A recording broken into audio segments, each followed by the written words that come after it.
Another day, another boatload of migrants arriving on Spain's shores, right? You'd think we'd be used to that headline by now.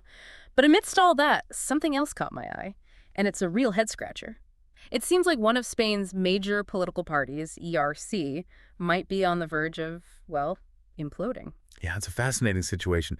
And it really underscores just how interconnected everything happening in Spain right now really is. We've got these three articles from RTVEs, and they just paint this really vivid picture of the political, social, and economic tensions that are kind of bubbling under the surface. Okay, so let's unpack this ERC drama first, because it sounds like we're talking about more than just a difference of opinion here. This is full-blown political theater, right? Absolutely. We're talking about Marta Rovira, the Secretary General, publicly breaking with Oriol Junqueras, who's the former president and her political partner of 13 years. Wow. She's accusing him of basically abandoning their shared cause during the 2017 independence referendum, which, as I'm sure you remember, was a pivotal moment in Catalan and Spanish politics. Yeah, for those of us who might need a little refresher, though, can you remind us what ERC is exactly and why this very public fight matters on a larger scale? Sure.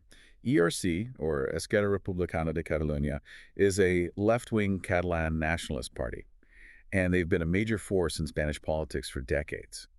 They often hold the balance of power in forming coalition governments at the national level, so their decisions can have a direct impact on everything from the economy to social reforms. So this isn't just some internal squabble. This power struggle within ERC could have ripple effects throughout all of Spain.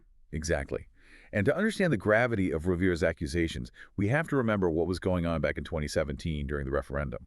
I mean, this was a highly contentious vote for Catalan independence.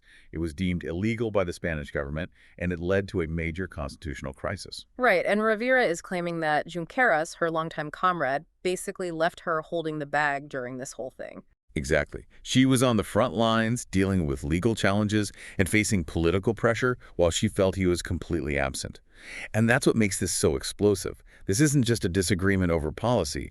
It's about trust, loyalty, and their commitment to Catalan independence. And to make matters worse, this very public spat is happening just weeks before ERC's party congress, where they'll be electing new leadership.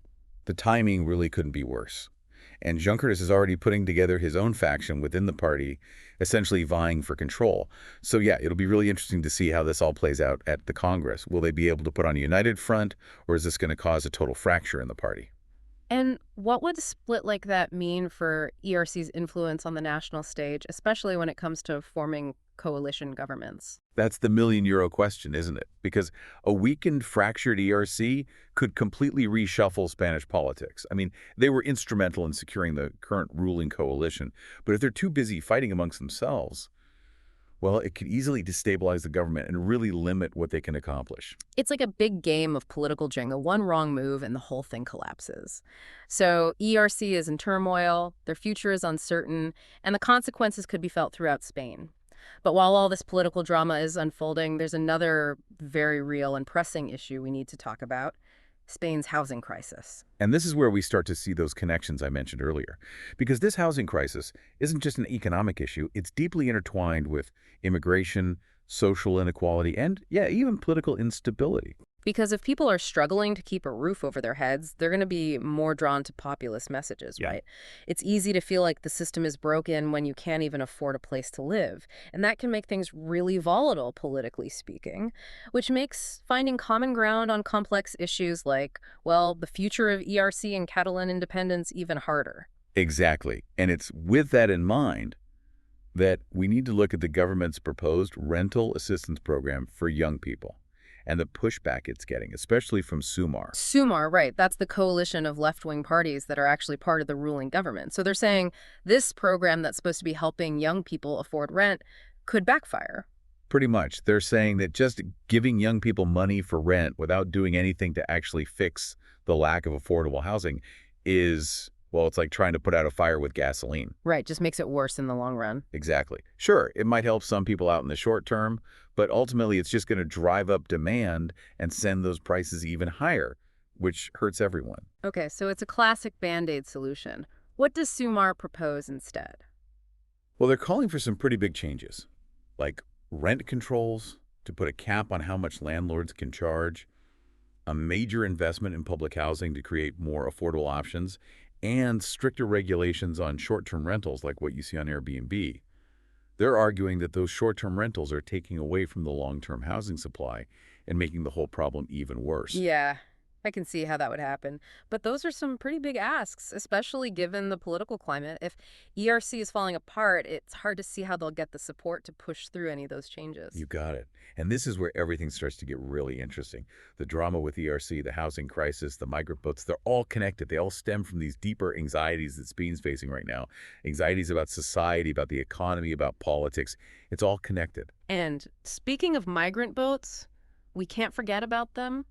I know it's easy to become desensitized to these headlines, to forget that there are real people risking their lives for the hope of something better. But that article mentioned 164 people rescued off the coast of El Hierro, including women and children. I mean, these stories are heartbreaking, but it feels like we've heard it all before. Yeah, it's a stark reminder that this is not a new problem for Spain, and it's not one with any easy solutions.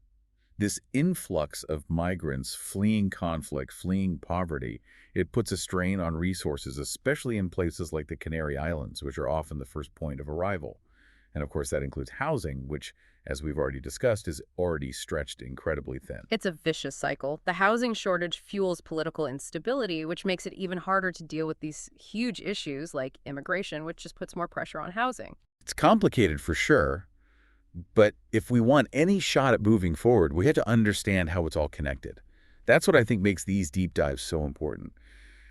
By looking at these seemingly separate events, these separate issues together, we start to see the bigger picture and we see the underlying forces that are shaping Spain right now, both today and in the future. It's like we're solving a puzzle, right?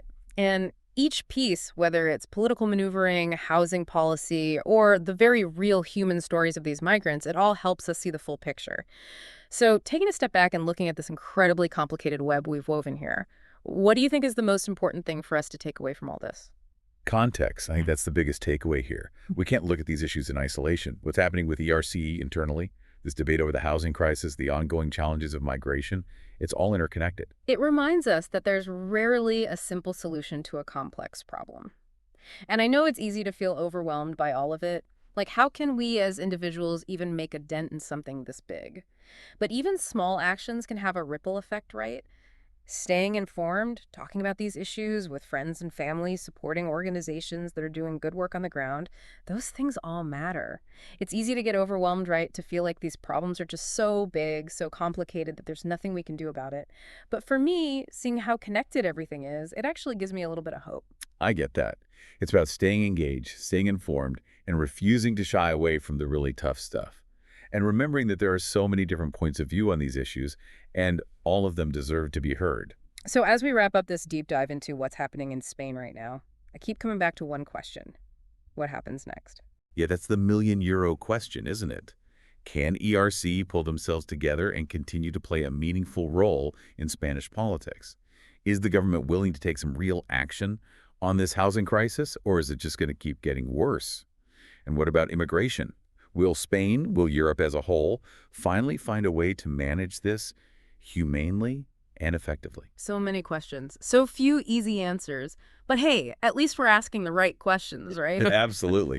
The more we understand these issues, how complex they are, how nuanced they are, how interconnected they are, well, the better equipped we'll be to face those challenges head on. It's like someone just pulled back the curtain, let us peek behind the scenes, let us see how everything works or doesn't work in Spain right now, with all its messy contradictions and complexities. So now we have a choice to make.